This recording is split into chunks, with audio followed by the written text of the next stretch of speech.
lot of nuts! Welcome back, hyenas. I'm your host, Sumito Media, and fuck you.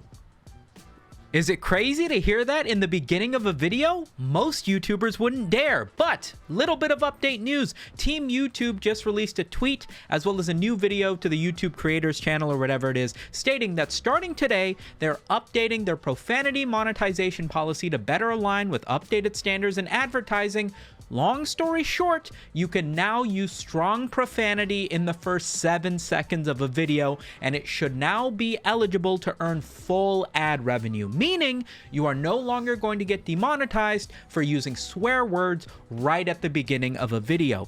They go on to say in this thing down here that any video that was previously limited or given no ads, i.e. demonetized for having swearing in the first 7 seconds of the video, will be retroactively changed if it was an automatic demonetization, which is a big W for all of us who don't know how to use sophisticated words and would rather just say fuck. A relatively massive W. It doesn't actually, in my opinion, change too much about the way that YouTubers will go about making their videos, in my opinion, simply because most people have learned that you don't open a YouTube video with a swear word. We've all pretty much learned that, you know, like the reason I even use an intro in my videos is just to soak up a full 5 seconds so that if I do find myself swearing right at the beginning of a story, it's already 10-15 seconds into it and I can hopefully skirt by some of the bots that just demonetize you when they hear a no-no word. But in a world where it feels like the entire internet is being sanitized on the whims of making it child safe for fucking 8-year-olds or something, it's nice to see that advertisers are laying back on something as simple as the language that is being used, allowing creators who rely on this sort of medium to make an income to be able to express themselves more freely. That's not the only update I have. If you guys remember the video from yesterday where we talked about Mouthwashing, the indie psychological horror game, being removed from itch's search results, seemingly because of the payment processors pushback on having not safe for work adult content, well, there's actually also an update to that story. The same individual, the music producer for the game Mouthwashing, who made that original tweet saying that it seems as though Mouthwashing has been removed, Itch themselves on Blue Sky and later on Twitter posted, like within an hour of me making my video, by the way, that evidently Mouthwashing was actually delisted from Itch's search results since back in 2024, way before this pushback with the current news of payment processors. The reasoning being that they weren't adhering to Itch's terms of service. They didn't have the game hosted locally on Itch's website. The download link on Itch's website just led you to the Steam download link, which caused it to be de-indexed and hidden from search results because they weren't following the rules of the website. At the time, it felt as though that meant that this music producer for the game was tweeting out that the game was removed due to payment processors, seemingly because he was trying to get clicks or garner clout to the already successful indie horror game Mouthwashing by riding the back of this trending news of payment processor pushback. But as of later yesterday, this is 9:30 p.m., so late last night, he put out another tweet. I want to issue a corrective statement as to my post about Mouthwashing delisting turning out to be false. I'm sorry for making an incorrect assumption. Evidently, if we are to believe what this individual is saying, he was under the impression that the game had been taken down because of the payment processing issues, and as somebody who worked on the game, probably a little bit fearful about what these changes to website downloads are becoming, felt as though his game had been removed as a result. But as it turns out that he learned later that day, he was incorrect. He was misinformed. He didn't look fully into it. He might have not realized that the game wasn't being listed on Itch's search results since late last year, and has removed his original tweet claiming as much as a result. So this was all kind of nothing. There are a few more updates that are going on with the Child Safety Act and how it's being enacted in the US and Australia and what have you, but the main thing to pay attention to isn't anything too interesting. There are a few mainstream magazine articles and what have you online that are making articles talking about the pushback that Visa and MasterCard are getting from gamers because of the delisting of 18 plus games on Steam and on Itch, but nothing major has changed so far, so I didn't want to make a whole video about that until there's actually something to talk about aside from the few updates that I had at the beginning of the video. What I actually wanted to talk about today is something that I've been thinking about for like the last week, which currently is sponsors on YouTube. Recently, I don't know if you guys have noticed, but if you pay attention to anybody who does sponsors on YouTube, you may have noticed this button here, a jump ahead button. Even more so before that is if you take a look at the timeline on a lot of videos, as soon as this is an anomaly video, he does sponsorships for Counter-Strike and what have you. There's this little white dot on the timeline that allows you to skip right to the end of where there is a sponsored segment, or if you want to, you can just press this jump ahead button. If you look at the timeline, boom, brings you right to the end of where your YouTuber is giving a sponsorship ad read, basically accomplishing the same thing that you might use in something like Sponsor Block or any other sort of I think Sponsor Block's the only one, but any sort of add-on that you add on to in order to skip past the sponsored segments of YouTubers' ad reads in their videos. Now, sometime last night, I tweeted out the following tweet pointing out this jump ahead feature, which, by the way, is a premium only feature. You can only use this feature to skip sponsored segments. It's not just sponsored segments, also the introduction to videos if they have like a long tangent at the beginning. So really, if you pay attention to the little humps that you see on that audience retention thing at the bottom of the timeline on videos, anywhere where you see there's a big spike, that jump ahead button will let you skip what it thinks are boring segments, introductions, sponsored segments. Who knows what this might evolve into later. Pointing out that YouTube has introduced this feature in order to skip the sponsored segments in videos, which I felt like kind of sucks, given that sponsored segments are generally a pretty large portion of a YouTuber's paycheck, and YouTube introducing a feature that basically allows people to skip over it with just one click kind of feels like a step in the direction of making it harder for creators to make money. Now, I tweeted this at 1 in the morning. I was 6 beers deep and probably a little bit annoyed at the fact that this existed, and I proceeded to get the better part of like 30 or so comments on this, all calling me stupid, which I think is fair but probably warrants a little bit of discussion. Full disclosure, I generally like to think that I am not completely out of touch as a creator, right? I've been doing YouTube professionally for like 8 years, full-time job probably for the better part of 4 years now, but I've been watching the better part of 4 to 6 to 8 to 10 hours of YouTube more or less every day of my life for like the last 15 or 20 years. I like to think that I am as in tune with being a viewer and a watcher of other people's YouTube videos much more than, or at the very least, as much as I am somebody who creates YouTube videos.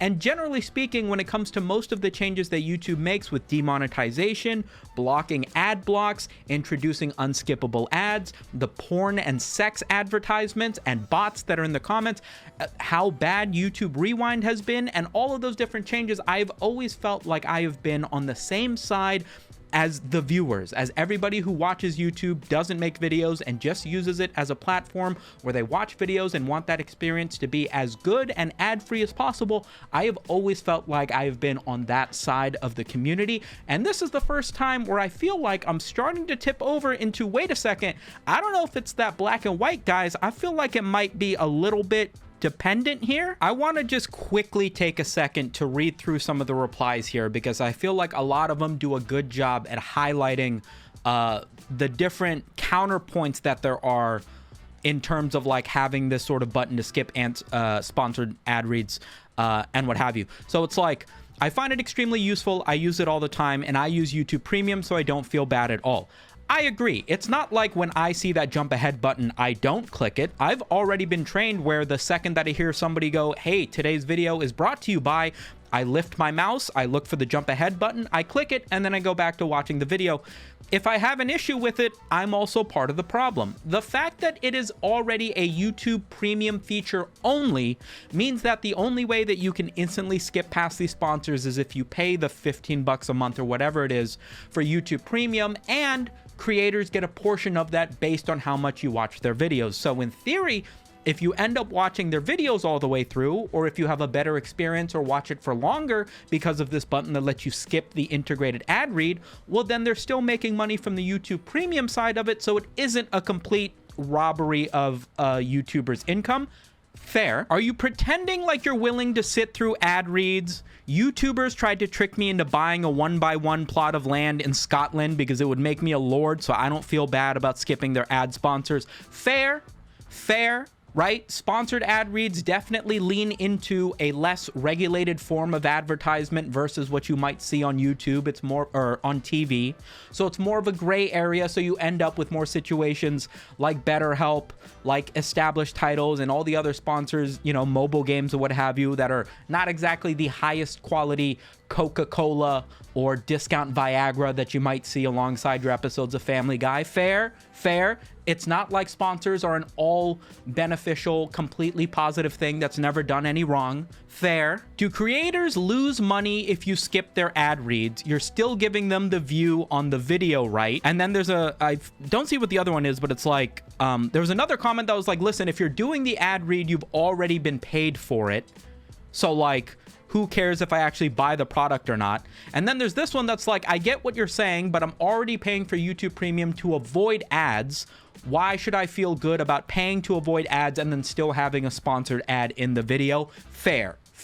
Let's talk about it. Now, full disclosure, I'm kind of just talking with the point, like I don't have like an orchestrated, organized, proper argument for whether this is good or bad. I kind of want to just share what I know on my side as a creator to share with you guys who might only be viewers, so that you have a slightly better understanding of all of the facets that are going on here. So I pulled up my income for the month of May from 4 or 5 years ago. This is 2021, just so that you can see the split between how much money my channel made in watch page ads, which is just the ad, it's for you watching a video without premium, versus the amount of money that is made strictly from YouTube Premium. And you can see that the split here is something like 60 and 30%, because 100% of the people watching your channel aren't going to also be paying for YouTube Premium. So this lower number of $200 something is never going to be the same or more than the watch paid ads at $500, because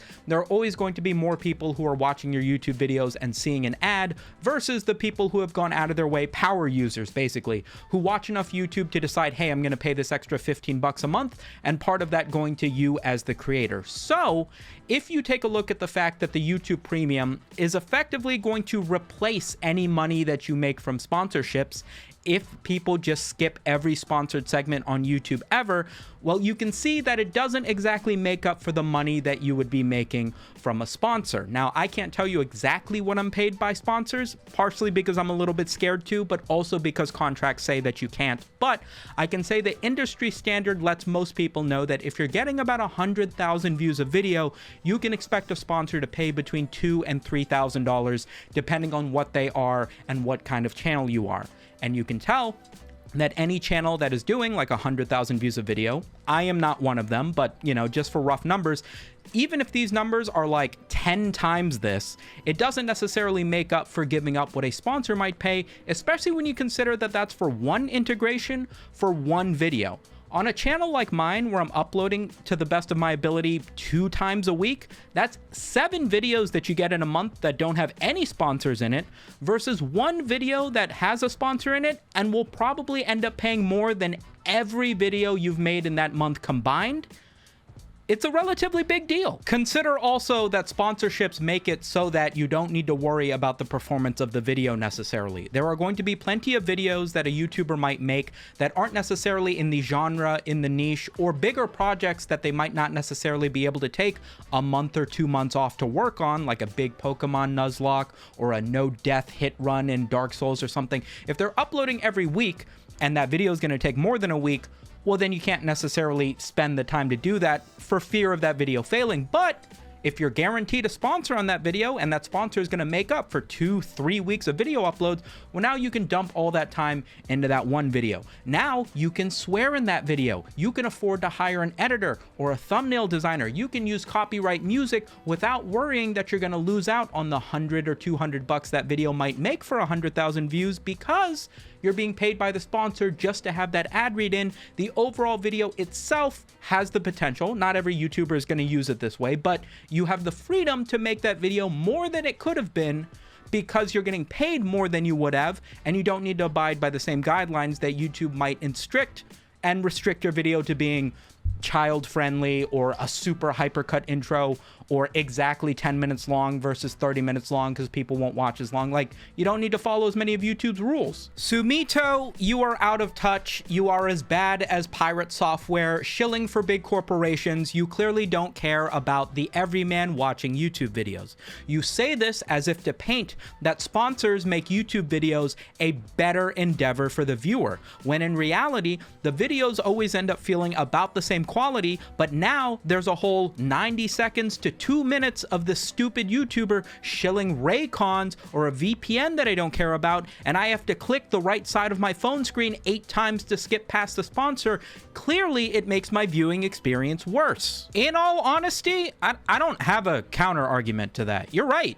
I mean, yeah, obviously, I would prefer to watch YouTube videos without having to skip a random 2 minutes of it whenever the YouTuber starts to try to shill whatever. And for YouTubers who upload videos once or twice a month, it may very well be that every single video they have has a sponsor, and overall, that's a worse experience for me as somebody who just wants to watch the video.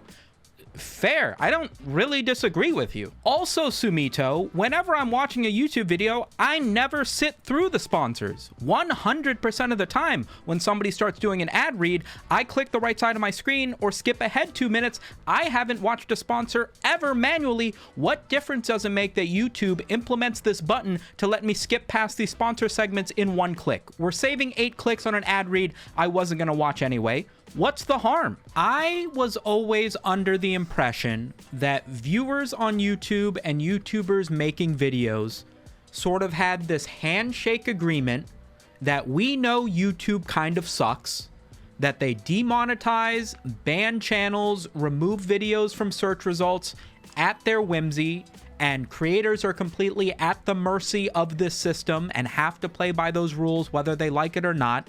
And as a result, we have this handshake agreement where it's like, listen, I'm going to do a sponsored segment once or twice a month, maybe, depending on the channel.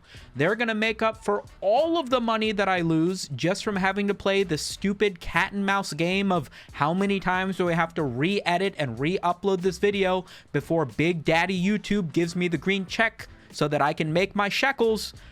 And then we have this system that works for everybody. The YouTuber gets paid. They don't need to worry as much about these complete fluctuations in their income. And you have a quick little 2-minute ad read in a video that's probably 20 or 30 minutes long once or twice a month, and everybody ends up happy. It's a system that for the most part has worked out so far. I thought we were okay with that, but looking through the r/YouTube subreddit and the comments that I got on my tweet, and even some of the comments that I get in my videos that are like, wow, you really put a whole 2-minute ad read in a 10-minute video, seemingly ignoring that I also uploaded an hour and a half in 7 other videos that didn't have an ad read in it.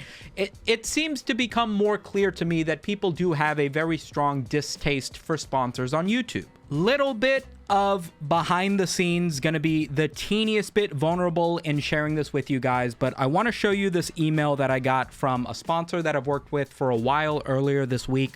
That really just completely took the wind out of my sails. And it's basically, hey Sumet, I hope you're doing well. I want to share an important update from sponsor name. Due to industry-wide business practices, economic climates, blah, blah, blah, I've been directed to aggressively reduce our influencer budget across the board to ensure that our company stays afloat. Now, this is, I don't have a lot of sponsors on this channel, but let's not point fingers at exactly who this is. But this email is basically, hey, Sumet, we're cutting your paycheck in half.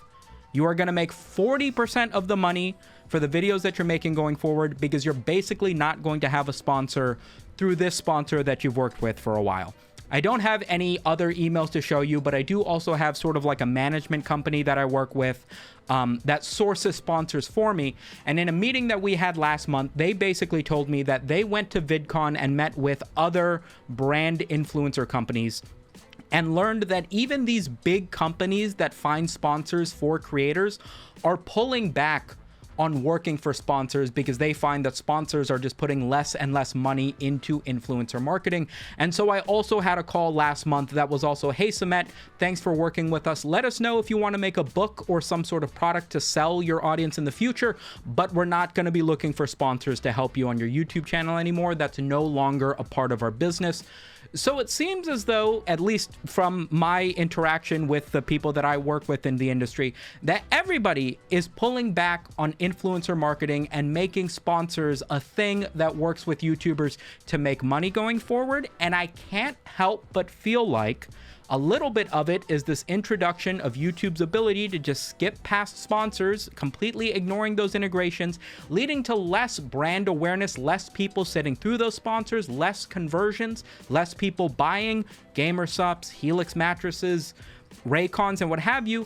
And it feels like with those changes going in place recently, the industry has corrected, and as a result, it feels like it has directly led to less sponsor money for YouTubers like myself. Now, how much of this you relate with is going to be completely up to you. I don't know how much of this is like empathy for the creator, how much of this is like, hey, tip your waitresses, they don't make that much money if you don't. How much of this is like, okay, well, you're a YouTuber, either get views or die, idiot. Like, it's not our job to make sure you can keep having this job making stupid videos in your bedroom.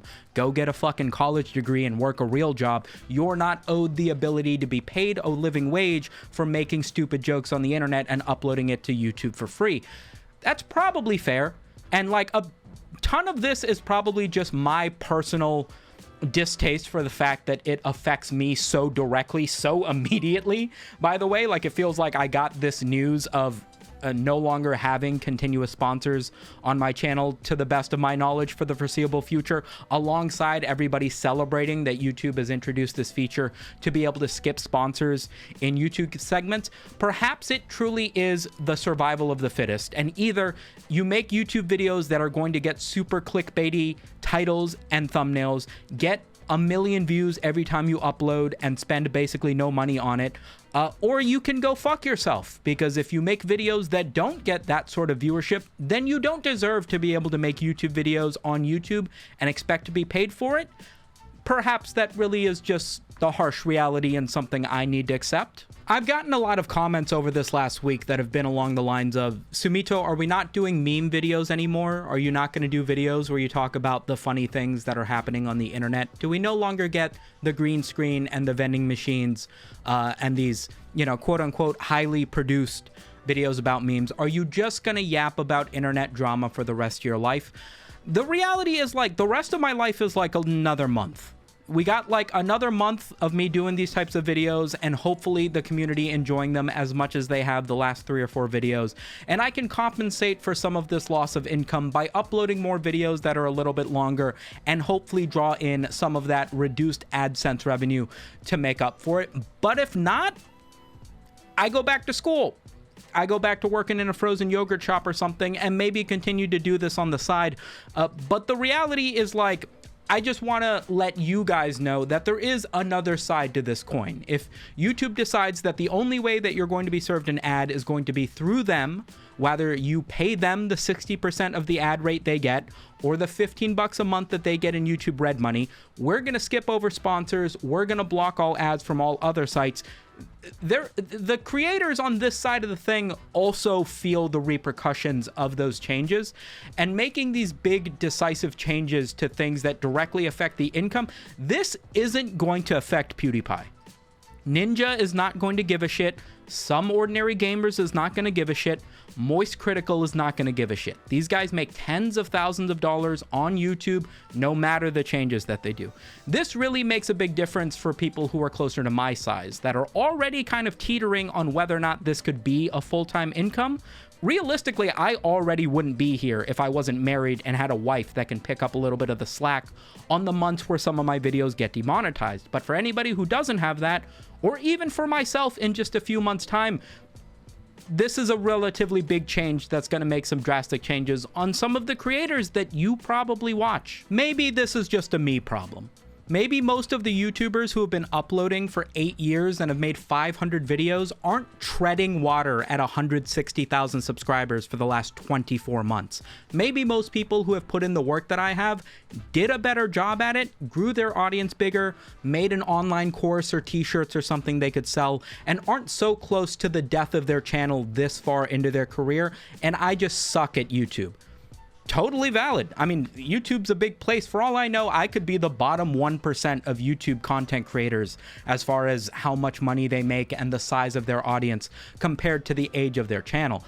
I just wish that before YouTube made sweeping changes to remove your ability to have sponsorships in your videos that people will watch, before implementing these changes that directly make it so that it is harder for creators to make money, they would do something to help creators make money on top of that, right? If ad rates were dramatically higher, if YouTube made it so that you could work with sponsors directly through them and they could get their cut of it so that they're cool with you doing sponsors, or anything else that could increase a YouTuber's pay grade in any given month by upwards of $1,000, $2,000, before making a change that feels like it has led to an industry-wide reduction in pay in terms of taking away sponsors. I'm being a little bit dramatic in saying taking away sponsors, but like step by step leading to that, then at least it would feel like YouTube's making changes in order to keep all the chips on their side of the table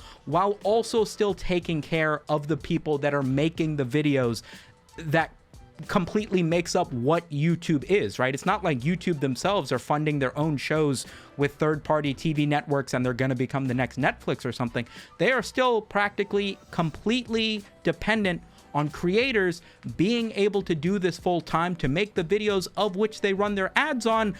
I just wish there was a little bit of give alongside with the take. And again, most of the people that you watch probably have millions and millions of subscribers and aren't really going to feel the repercussions of this.